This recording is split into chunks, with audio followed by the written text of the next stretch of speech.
Welcome to your Digital Mentor podcast. I'm Isabella Motor from the Welcome Connecting Science. And today we're going to talk about leadership. I'm here with Dr. Marcia Philbin, the Chief Executive of the Faculty of Pharmaceutical Medicine, and Dr. Stephen Baker, Director of Research for Global Health in the Department of Medicine of the University of Cambridge.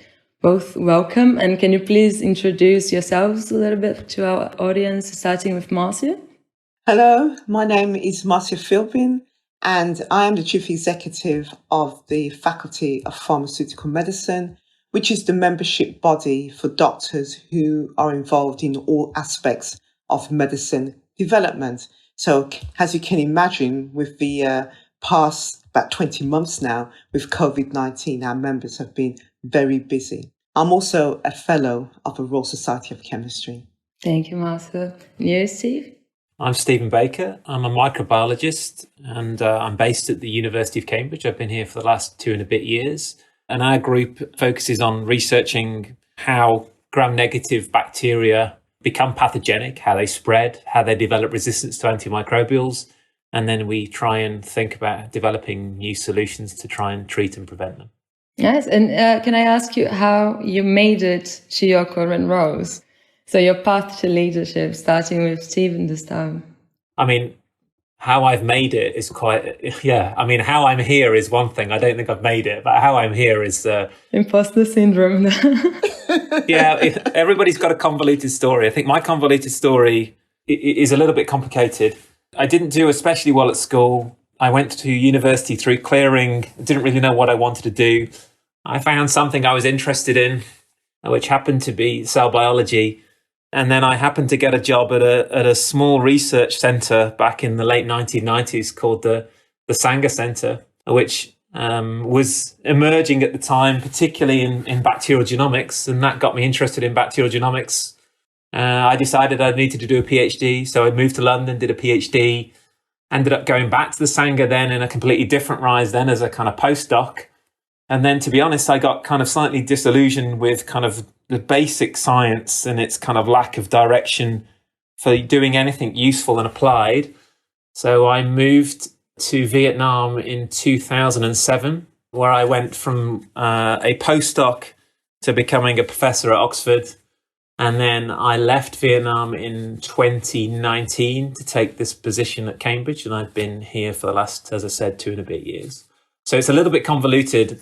And I think that I've changed in various ways, but decided to do things that were maybe slightly less off the trajectory of a kind of normal kind of laboratory scientist.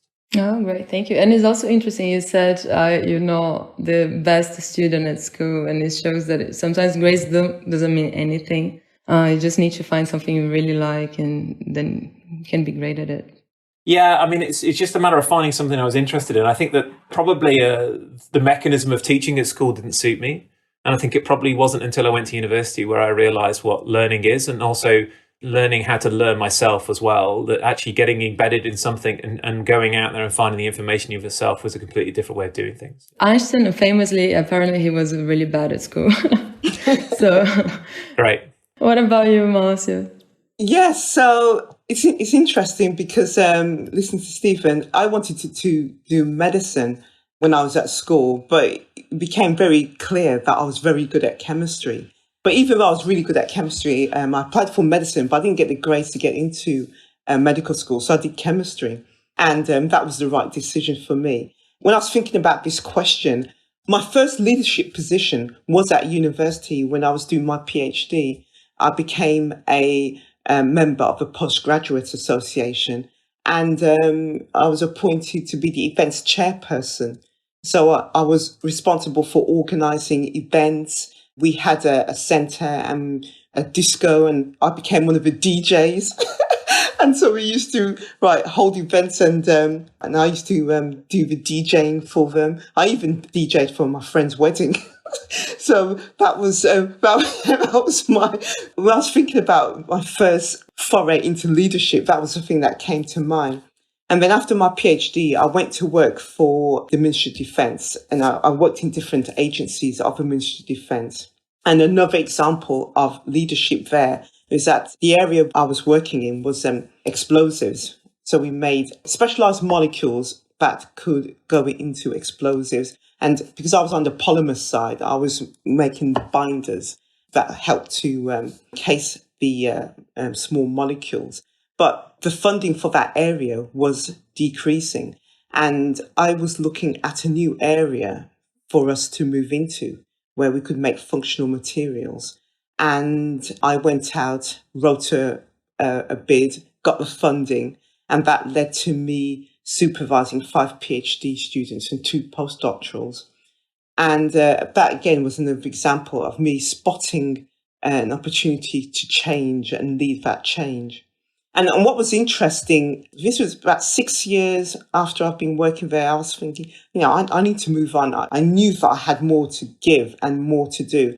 But my line manager at the time, his attitude was, he's taught me 20 years to get to where I am. So, you can wait, bide your time. And, I felt these guys were just holding me back. So I started looking around. And then there was a major restructure and a new head of the department came in. It was a guy called Dave Edwards. And he spotted me and he promoted me to become the business group manager. So I was the business group manager for 50 scientists and engineers. And then from that, I went into various roles. And then after 20 years, I left MOD and I joined the Royal College of Pediatrics and Child Health as the assistant director for science and research. And that was in 2016.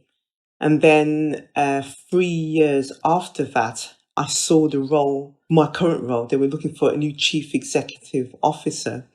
And it was chief executive officer. It was in pharmaceutical medicine, which is aligned to chemistry. And it was also in postgraduate medical education. So for me, those 3 things, I thought I might as well apply. And I applied. And here I am. And you got it. Congratulations. And you mentioned something, since your undergrad years, you already showed some leadership skills, but was this something you thought of as a child already, or it sort of gradually happened?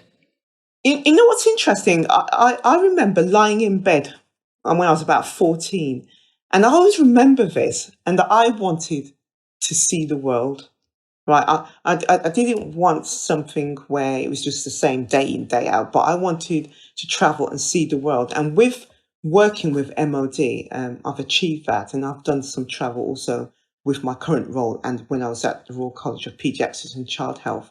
So I think there was an element of that and going into something, because I can't do something if I'm not interested in it. And so with MOD, the scope of research that I was able to get involved in, and, the opportunities that it afforded definitely was something that I wanted.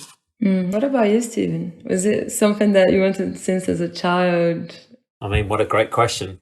No, I don't think so. I wasn't really sure what I wanted to do, to be honest, and whether I had kind of visions of grandeur at taking more senior positions. I think we all want to be successful in what we do, but I don't think I had any real kind of direction of thinking, I want this job and I want to have this role that's more senior than other people. I think that what happened to me was more that I kind of liked aspects of what I was doing. And the natural progression of science is that if you want to keep doing what you're doing, at some point, you've either got to decide that you're going to be permanently doing it for other people or you're going to do it for yourself. And at that point usually comes when you get your first grant or something like that. And at that point, there is really no return. And I think then that's when I kind of realized that probably I was in this for a bit longer term. So it was really that point where I thought, actually, maybe this is something I can continue to do. And did you think you had a role model, someone that you looked up to, either privately or publicly, that sort of inspired you? Yeah, I think we all do, don't we? I think that, and actually this has probably happened throughout life. I think that at various points in my life, you asked about my school days, there are certain teachers or individuals that would have been there, not necessarily in the area that I work in now, that would have played a role in just the way you interact with people or the way things are established. There was also then obviously my PhD supervisor, so Gordon Dugan, who actually I work with now again at the university. So we're now working again together after I started my PhD 20 years ago, and now we're working together again. And also then the person that persuaded me to move to Vietnam was Jeremy Farah, who's now the director of the Wellcome Trust. So both those individuals had a fairly kind of big effect on me during my kind of PhD and then postdoc years.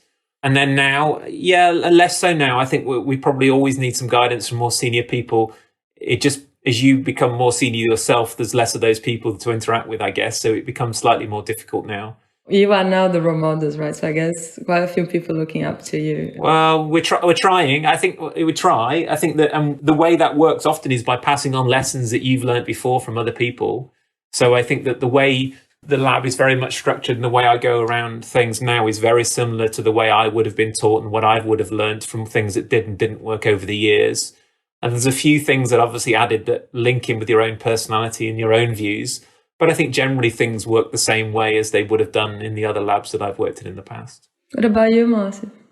Mine's slightly different because my parents are part of the Windrush generation. And, they came from Jamaica and education was the key for them. That was the route for improving the opportunities in life for us. And I remember when I was about to choose my O-levels, my dad said, what do you want to do? And I reeled off a few things. And he looked at me and he said, why don't you aim higher? And I went, right, absolutely, I should aim higher. And so I said, okay, I'll be a brain surgeon. Nice.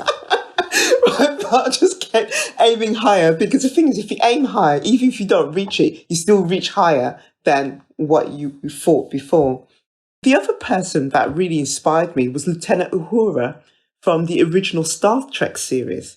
So growing up in the 70s, there wasn't a lot of positive images of Black people, particularly in the media, on TV, in newspapers. I mean, if Black people were mentioned positively, it's because they won perhaps an Olympic medal or something, but most of the time it wasn't positive. And similarly on TV. And Lieutenant Uhura in Star Trek, she was a lieutenant. She wasn't a maid. She wasn't a servant, right? She wasn't a cleaner. She wasn't any of that. She was an educated woman and she was a communication officer in a position of responsibility. And that was just really mind-blowing to see that and really inspiring. So I always remember Lieutenant Uhura. The other role model I had as well was Dr. Brainbridge, who was a chemistry teacher at school. And he had one hand. He lost his other hand I think it was in the World War II. And he said to me, you can do this, right? So just do it. Because I was doubting myself that I could do chemistry or whatever. And he said, of course you can, just do it. So I did it. And then the other role model I have is Dr. Amas, who was my PhD supervisor. He was a lecturer and he became my PhD supervisor. And he just believed in me. He encouraged me, motivated me. So those are the four key people that I think about when I think about my journey to where I am now. Brilliant. Really glad you had that. You spoke about the power of representation on the podcast before, and it's so important. So what do you both think that makes a good leader? So the top qualities? The first thing that came to mind for this one was empathy. And empathy for me is important because of where I'm from. I understand what others may have gone through. I'm used to being underestimated. I'm used to people assuming that I am something and when I'm not. I remember being at university and going to a lecture and I had my books and a rucksack and I was rushing to get there. And this lady stopped me and she said, you're late. And I looked around and I realised she was speaking to me because she thought I was a cleaner. Right? She didn't see my books or anything. That all she saw was a Black person, and so I must have been the cleaner. And so I'm used to that kind of thing. So empathy, really understanding what others are going through. And the other one for me is about being authentic as well and willing to share your personal stories. Because if people can see where you've come from and what you've gone through, then they realise, actually, you're just like me. I wasn't born with a silver spoon in my mouth. Things just didn't happen.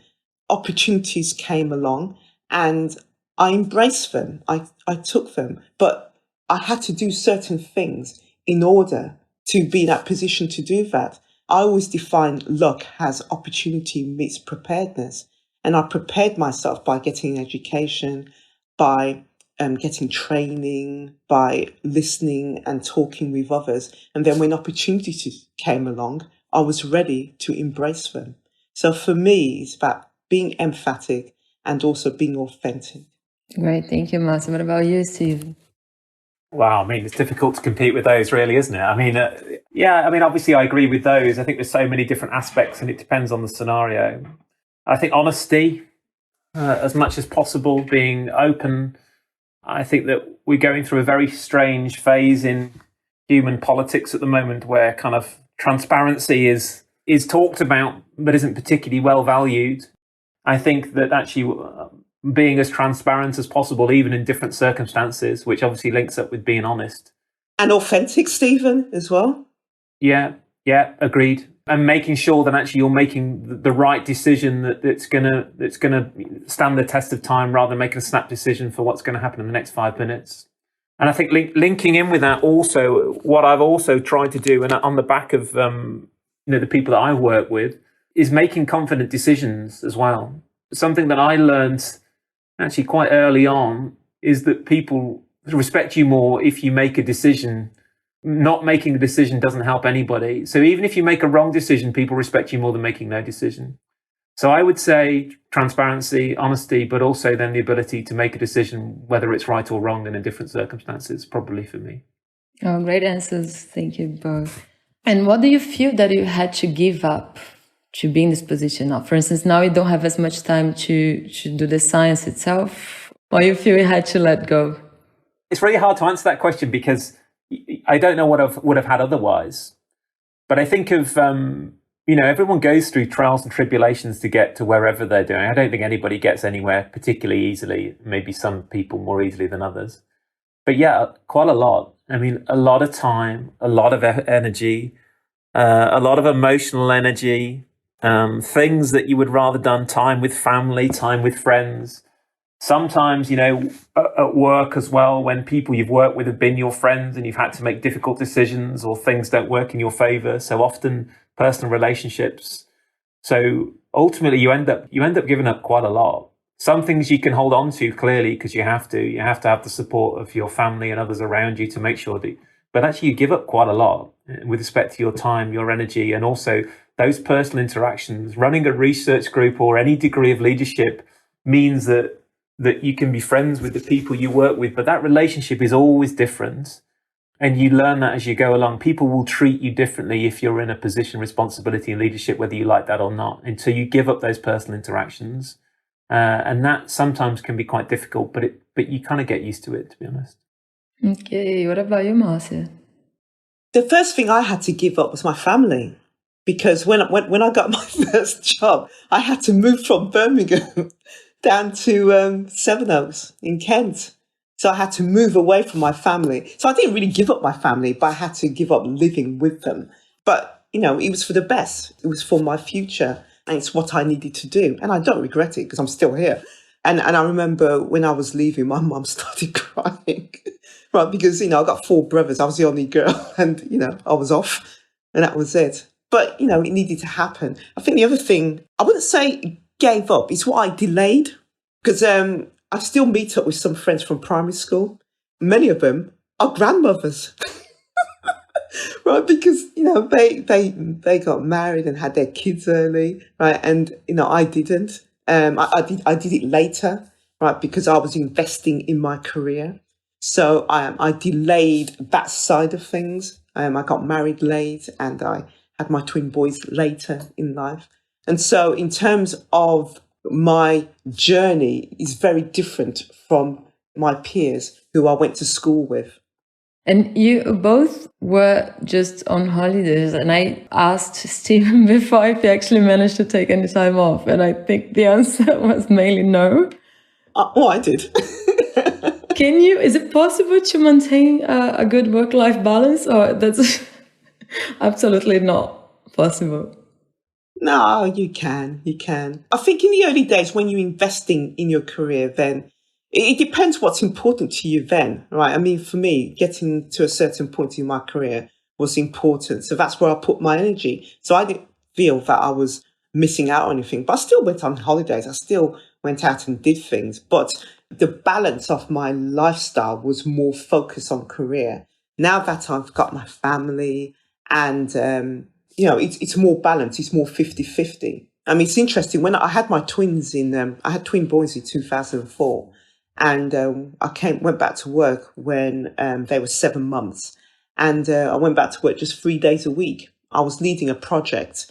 And, I was leading that project. I could do it in 3 days a week. But it was great because, at that time, I could keep my technical skills up to date. But when I was at home for the rest of the time, right, I could be there for the boys. And I worked like that until they were 6 years old. So for me, I had the best of both worlds. I think it's hard. So no is the answer to that question. In contrast, to Marcia, and I think it's very much dependent on not only the job but also yourself. I'm a bit of a mentalist, to be honest. I don't relax particularly well anyway. I kind of get edgy, and running a research group is a really good way to generate paranoia because there's a million things going on, and if you're not there, then it's not like you don't trust anybody, but you have to keep tabs on everything, So here we run a containment level 2 and a containment level 3 laboratory, and we have samples coming in from different places in the world, from the hospital, that there's quite a lot to think about with visiting students, PhD students, postdocs, grants that have to be submitted, papers that have to be submitted, grant reports, there's a lot to do. And switching off your email, which I kind of manage to do from time to time, just kind of makes things worse because then you've got to come back and deal with all the stuff that you haven't done anyway.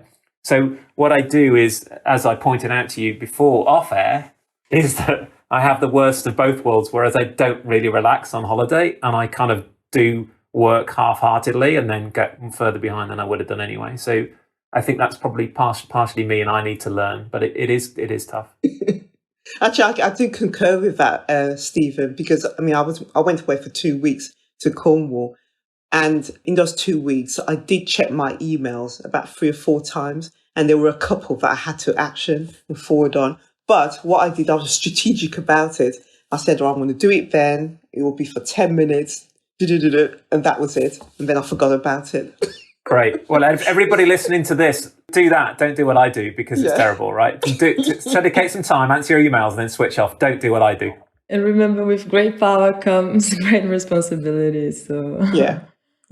Then, what is your favorite part of it? What do you enjoy the most? It's a really good question. I ask myself that on a regular basis.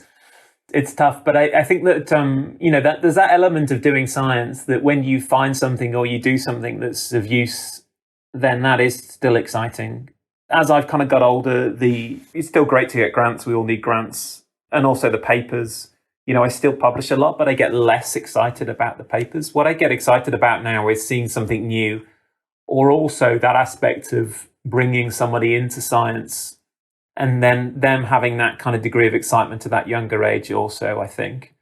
So having people that go through their career and helping on that stepping stone of building their career, whether it's a research assistant or a PhD student or a postdoc, having somebody like that has that spark in the laboratory or wants to do something different and learn the process. And I think that I kind of forget how difficult that process is of going through and building a career in science. So seeing people that want to do it and having some role in that is probably still the best part of the job, because that is very rewarding. For me, the best thing about being the chief executive of FPM is that I can make things happen. And, I'm growing the organization. When I started, there was 11 members of staff. We're now up to 14. We've got plans for developing the membership.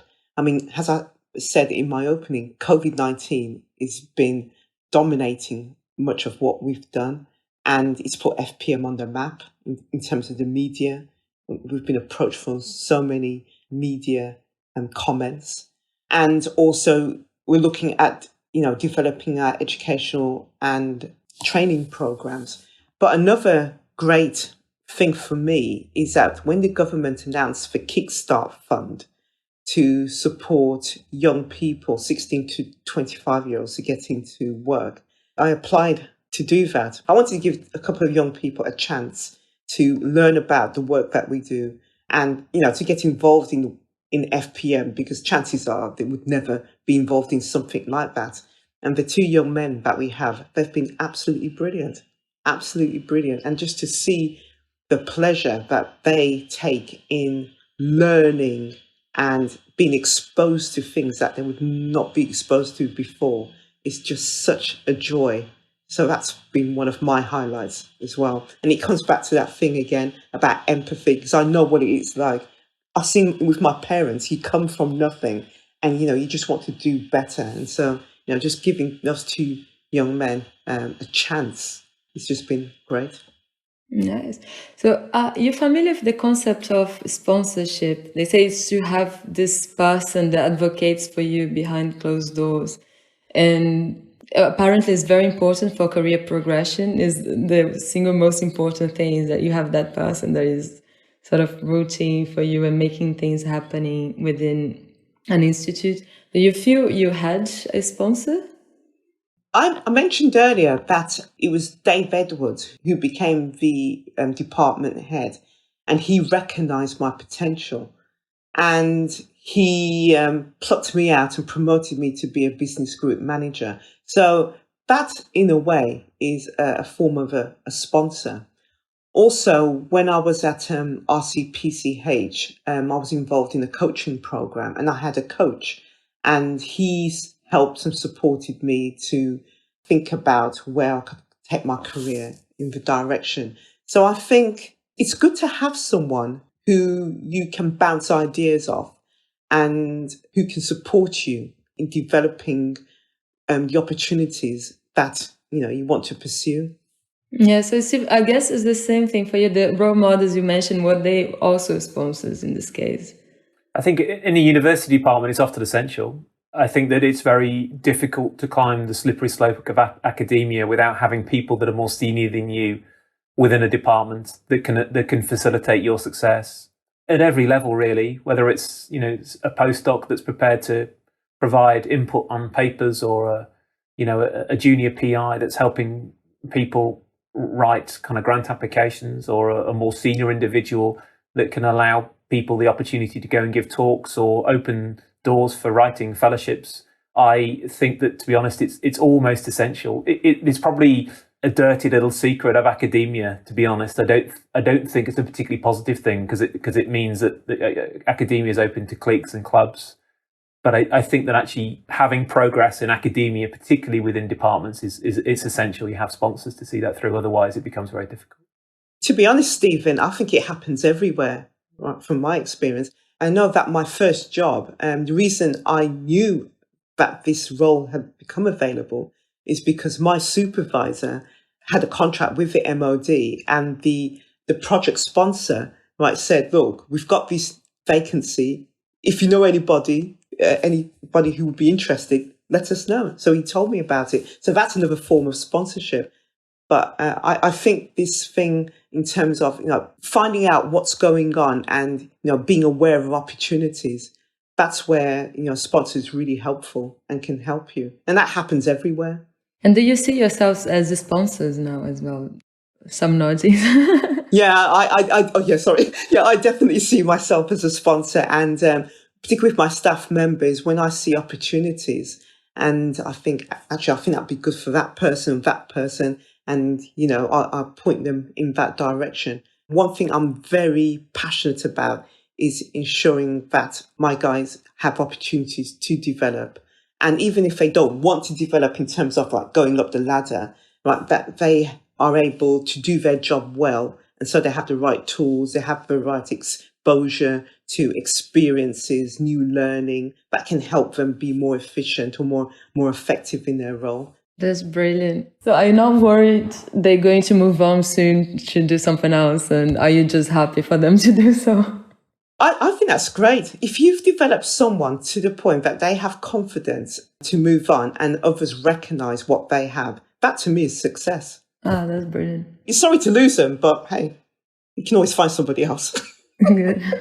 One of my frustrations probably with where I am in kind of my career is, I do that, but I'd like to do more of it at a kind of more senior level. I think one of the advantages of getting the more senior positions is the ability to kind of facilitate things and open doors for people.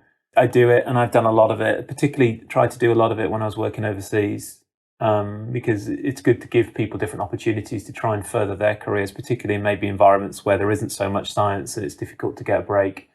But I think one of my frustrations is that I find it kind of difficult to do it at a higher level, which is what I'd like to do. I think one of the roles of being a kind of senior academic is that, to create opportunities for you. And I agree, I've never tried to hold on to anybody, to be honest. I think that the moment they learn something and they want to go and do something different, then, good luck to them. I think that I see it as a great success if they've gone on and done things independently and move on and want to work on different projects or move in different places, then absolutely that's a huge success for them and indirectly for me as well. So I think it's great. So I was reading that the former Twitter CEO said that managing by trying to be liked is the path to ruin. Do you agree with that? I totally agree with that. I mean, one of the things I always do is make sure that there's an air gap between me and my staff members, because even though we're working towards the same objectives, the same aims, right, we're not peers, right? They're peers with one another, but, we're not peers. My peers are the other CEOs of the other Royal Medical Colleges and faculties. And you have to make decisions, right? Sometimes you need to have those difficult conversations. And if you're pally with them, that makes it even more difficult.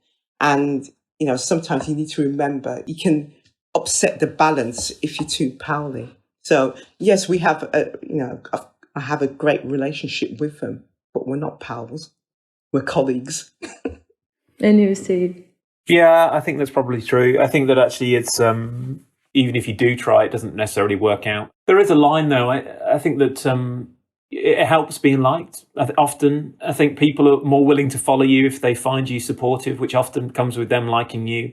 Making difficult decisions is part of things, I agree, but actually it's better if you can make decisions that are in everyone's interest, and that does get you some support. So I do think, it's not essential with the view that you need to be liked, but I think generally it does help things if you have a supportive environment around you and people do like you. But I agree there is a line there that's ultimately at some point that someone's going to have to leave, or you're going to run out of funding, or someone isn't going to quite cut it, that you're going to have to those conversations, and that becomes more difficult if you're talking to them at the same level. So as I said before, with the view, and we touched on it before, I said, what do you lose? You lose a degree of friends and access to that kind of community, that you're no longer a lab member. I don't sit down with my group and go for coffee or tea. I have my own coffee machine in my office here, which I use because that's just not my role anymore. So, I'm the boss and we have conversations and I'm friendly with people. And do they like me? I think I was worried about that originally when I started being a boss. I wanted people to like me, but I got over that pretty quickly, to be honest, because it didn't really work. So I probably tried for the first year or two thinking, actually, I did want people to like me. And I was quite upset when they didn't, when things went wrong. And then I just thought it was stupid. So then I gave up. Yeah. And what advice would you give to your younger self? Like, let's say a 20-year-old you. I've got one moral which I say to everybody, and I think that actually Marcia touched on it earlier. Actually, I think she might have said it. That you just get on with it. I think just get on with it. I think that I am the world's worst person at overthinking things a million times, and actually, what I kind of get annoyed with myself about is over-analyzing things and thinking about things too much when my gut instinct is right 99% of the time. And I have tended to make more better decisions than bad decisions. Not all of them, obviously, we all make bad decisions. But I've made more good decisions than bad decisions. And I think that if it was me now, talk to myself, when I was a 20-year-old, I would say, don't listen to anybody else that's giving you advice that's going to hold you back. Just get on with it. Just ignore them. Actually, the best thing to do, I've found often, is to listen to as many people's advice as you can, absorb it, understand it, ignore most of it, and do what you want. And interestingly, I've said more or less the same as well. As I said, right, just stay on track and trust your instincts, right? Don't allow yourself to be distracted by others.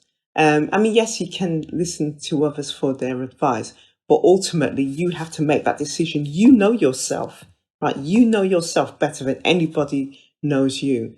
And if you believe in doing something, then go for it, and don't be afraid. don't be afraid. Would you like to say anything else, any take-home messages for the audience? The only thing I would say is, if I can do it, anybody can. I mean, I've become a chief executive. And if you told me that when I was lying in my bed, age 14, thinking about, I want to travel the world, and someone has said, you're going to be a chief executive one day, I would have, no way. But here I am. And I'm here because I embraced the opportunities that came my way. I wasn't afraid to try, right? I went for it. I tried, and I just go for it. So that's what I would say. Just go for it. Embrace the opportunities that come your way, and you just don't, you never know where it could lead you. Thank you, Marcia. And you, Stephen? Yeah, I agree with that as well. I think that I went to a kind of fairly average kind of comprehensive school, and now, I'm sat in an office as a member of faculty at Cambridge University. So I think the deal is you just got to get on with it. And then when the opportunities come, you just got to take them. And actually if you think about them, they're terrifying, and actually they're still terrifying now. But you just got to do it. If you say no to things too much, then actually you never know. So the better thing is to say yes and see where it leads you, because if you say yes to things, there's always opportunities, I think. So make good decisions and take opportunities when they come along would be my take-home message. Absolutely. And don't be afraid of other people. Don't think that other people are better than you because they went to private school or they went to, one of our higher institutions. It's just a different experience, right? Because like Steve, I went to, a bog standard comp as well. Right? It's just a different experience, but you've got something to give too. Don't put yourself down. Yeah, and I think the first step is always to try, right? Because we are doing an episode on imposter syndrome, and I was reading some stats that women don't tend to apply for positions until they have 100% of the prerequisites, whereas men tend to apply with 60%. I can't remember exactly, but that's for sure. Try it. Could you please share with our listeners where they can find you on social media? Yes, so if you can go to the website, you can find the Faculty of Pharmaceutical Medicine. If you just put www.fpm.org.uk, right, so you'll find what we do. And there's some bios of the staff there as well. Well, not bios, but you'll see the people who work there. I'm also on LinkedIn. I Twitter as well, but I can't remember what my Twitter handle is. I'm going to put in our episode description box. Don't worry. I'll put a link for you as well. And you, Stephen? Yeah, I'm at Cambridge University. So you can find me on the Cambridge University website. I'm in the Department of Medicine, and we have some information on there. I'm also on Twitter. I'm not especially active on Twitter, but you can contact me on it, and it's Baker Lab Cam. And for our listeners, thank you for tuning in. Please follow us on Twitter at mentor_podcast, where you'll let you know when new episodes are released. You can listen to us on YouTube, Spotify, Apple Podcasts, Google Podcasts, and SoundCloud by searching for your digital mentor podcast. You can also reach us by email, so please send your comments and questions to inquiries@yourdigimentor.net. As always, information on the episode and how to reach us will be in the description box, including how to connect with our guests and also links to more information and resources. And finally, our goal is for the podcast to be shared as a resource, so please remember to tell people about us. Thanks again, and see you in 2 weeks.